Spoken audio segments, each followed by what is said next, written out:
네, 안녕하세요. 치주과 전문의 김정웅입니다. 오늘의 주제는 GBR입니다. 치과에 가서 임플란트 치료를 상담받으러 가시면 뼈가 부족해서 임플란트가 어렵다, 혹은 임플란트를 하려면 뼈 이식, 고리식이 필요하다, 이런 이야기를 들어보신 적 분명히 있으시죠. 임플란트를 식립하려면 어쨌든 임플란트보다 더 두껍고 긴 내 잇몸뼈가 필요합니다. 하지만 치주염이나 외상 혹은 충치 이런 자연적인 골 소실 등 다양한 이유로 잇몸뼈가 부족한 경우도 꽤나 있습니다. 그래서 잇몸뼈가 부족하면 임플란트를 원활하게 식립하기가 어렵기 때문에 고리식이 필요합니다. 치과에서 말하는 고리식은 학술적인 용어로 GBR, 풀어서 얘기하면 Guided Bone Regeneration의 약자입니다. 한국어로는 골유도 재생술이라고도 하고요. 그래서 오늘은 이 GBR이 무엇인지, 어떤 경우에 필요한지, 그리고 그 GBR하는 과정과 주의사항까지 한번 자세히 알아보도록 하겠습니다. GBR은 GTR, Guided Tissue Regeneration 에서 유래됐는데요. 조직 유도 재생술이라고 하는 이 술식에 고리식제를 추가해서 공격적으로 골 증대를 하기 위한 술식이라고 생각하시면 되겠습니다. 그래서 골 유도 재생술, 말 그대로 뼈가 재생될 수 있도록 유도하는 술식이라고 이해하시면 되겠습니다. 먼저 일단 뼈가 차야 할 공간에 염증 조직이 차 있으면 뼈가 잘 자라지 않기 때문에 안쪽에 염증 조직이나 연 조직을 깨끗하게 청소해 줘야 됩니다. 다음으로 이제 고리식제를 충분히 채워 넣습니다. 임플란트를 식립하기 위해서 필요한 만큼 충분하게. 그리고 이제 그 다음이 중요한데, 멤브레인이라는 차폐막을 넣어서 고리식제가 흩날리거나 퍼지지 않도록 딱 고정을 해줘야 됩니다.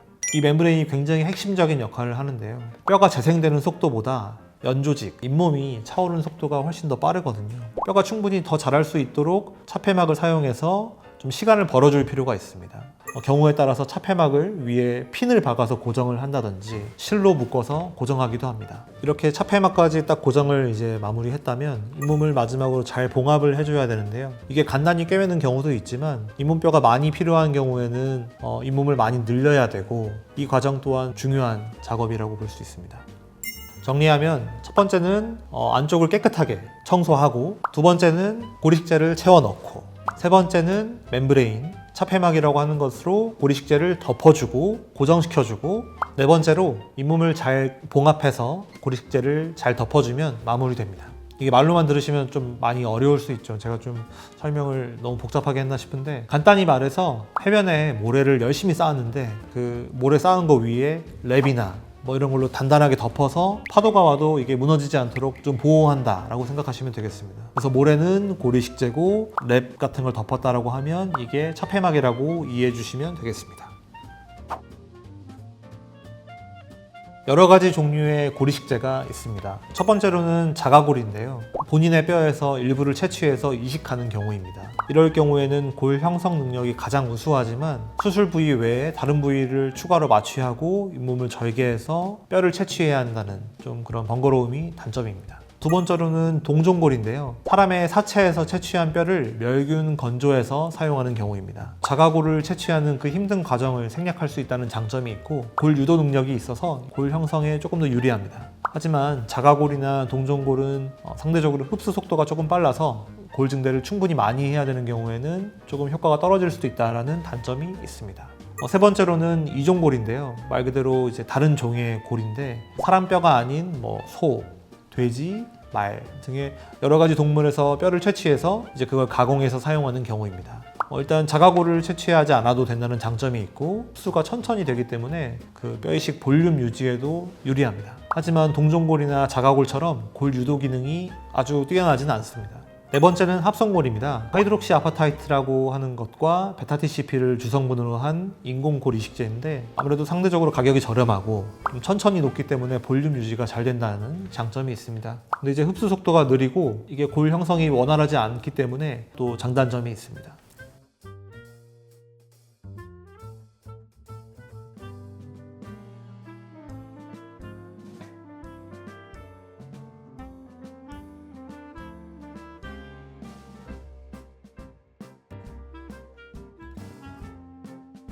여러 가지 고리식재가 이렇게 있기 때문에 환자의 상태, 그리고 뭐 필요한 골 이식량, 뭐 이식 위치, 형태 이런 것들에 따라서 적절한 재료를 선택하는 것이 굉장히 중요합니다.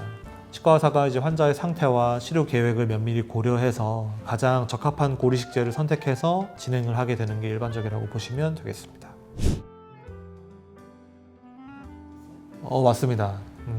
여러 가지 이유가 있는데 나는 사람 뼈는 싫어요, 뭐 다른 사람 죽은 사람 뼈는 막 쓰기 싫어요, 이렇게 이야기를 하시는 분들도 계시고, 헌혈을 해야 되는데 동종골을 사용했을 때는 제가 알기로 1년인가 헌혈을 못하는 걸로 알고 있어요. 그런 것도 좀 이제 있기 때문에 헌혈을 굉장히 좀 많이 하시는 분들은 이제 그런 것도 좀 신경을 써서 해드려야죠.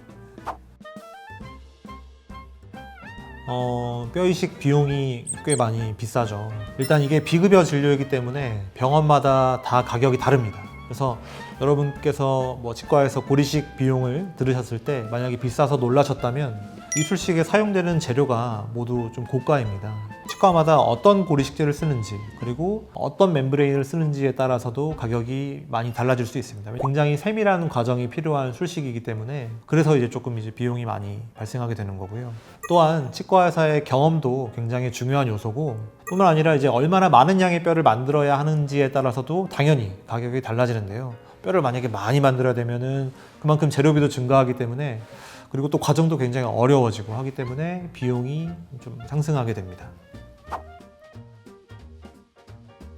네, 굉장히 어려운 수술입니다. 일단 단순히 가루 형태의 골 이식제만 올려두면 뭐 알아서 그냥 뼈가 되는 게 아니기 때문인데요. 그리고 또 술자가 아무리 잘해도 환자의 회복력이나 혹은 얼마나 주의사항을 신중하게 잘 지키느냐 이런 거에 따라서도 결과가 굉장히 많이 달라질 수 있습니다. 그래서 치과 의사와 환자 모두 많이 노력을 해줘야지 좋은 결과를 얻을 수 있습니다. 수술 후 주의사항은 뭐 너무 당연한 것들이에요. 일단 금주 금연은 필수, 그리고 수술 부위를 혀나 손으로 최대한 만지지 않아야 됩니다. 왜냐면 아까도 말씀드렸지만 어쨌든 처음에는 모래알갱이처럼 굉장히 허물어지기 쉬운 형태이기 때문에 이걸 혀로 막 눌러본다든지 막 손으로 눌러본다든지 하면은 딱 모양을 잡아놨는데 그게 약간 으깨질 수가 있으니까 절대 안 만지시는 게 좋고요. 그다음에 뭐 당연한 이야기지만 구강 내에 청결을 꼭 철저하게 유지하는 게 매우 중요하겠습니다.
네, 오늘은 GBR, 골유도 재생술, 그러니까 쉽게 말해서 치과에서 이야기하는 뼈이식, 고리식에 대해서 알아봤습니다. GBR은 부족한 잇몸뼈를 재건해서 임플란트가 안정적으로 자리 잡을 수 있도록 하는 중요한 치료법인데요. 하지만 뼈 형태에 따라서 GBR을 하고 싶어도 시행하지 못하는 경우도 있습니다. 그리고 시술을 굉장히 잘 해놨더라도 기대만큼 뼈가 형성이 되지 않는 경우도 있습니다. 그래서 어쨌든 무에서 유를 창조해야 하는 수술인 만큼 수술하는 치과 의사, 사용되는 재료, 환자의 건강 상태 이런 여러 가지 요소가 잘 맞아 떨어져야지 최상의 결과를 얻을 수 있습니다. 열심히 설명했는데 이 용어들이 좀 너무 어려워서 너무 어렵게 제가 말씀드린 건 아닌지 모르겠습니다. 이걸 보고도 궁금한 점이 있으시면 꼭 치과로 전화 주시거나 댓글 남겨주시면 성심성의껏 답변 드리도록 하겠습니다. 앞으로도 유익한 정보로 찾아뵙겠습니다. 지금까지 치주과 전문의 김정웅이었습니다. 감사합니다.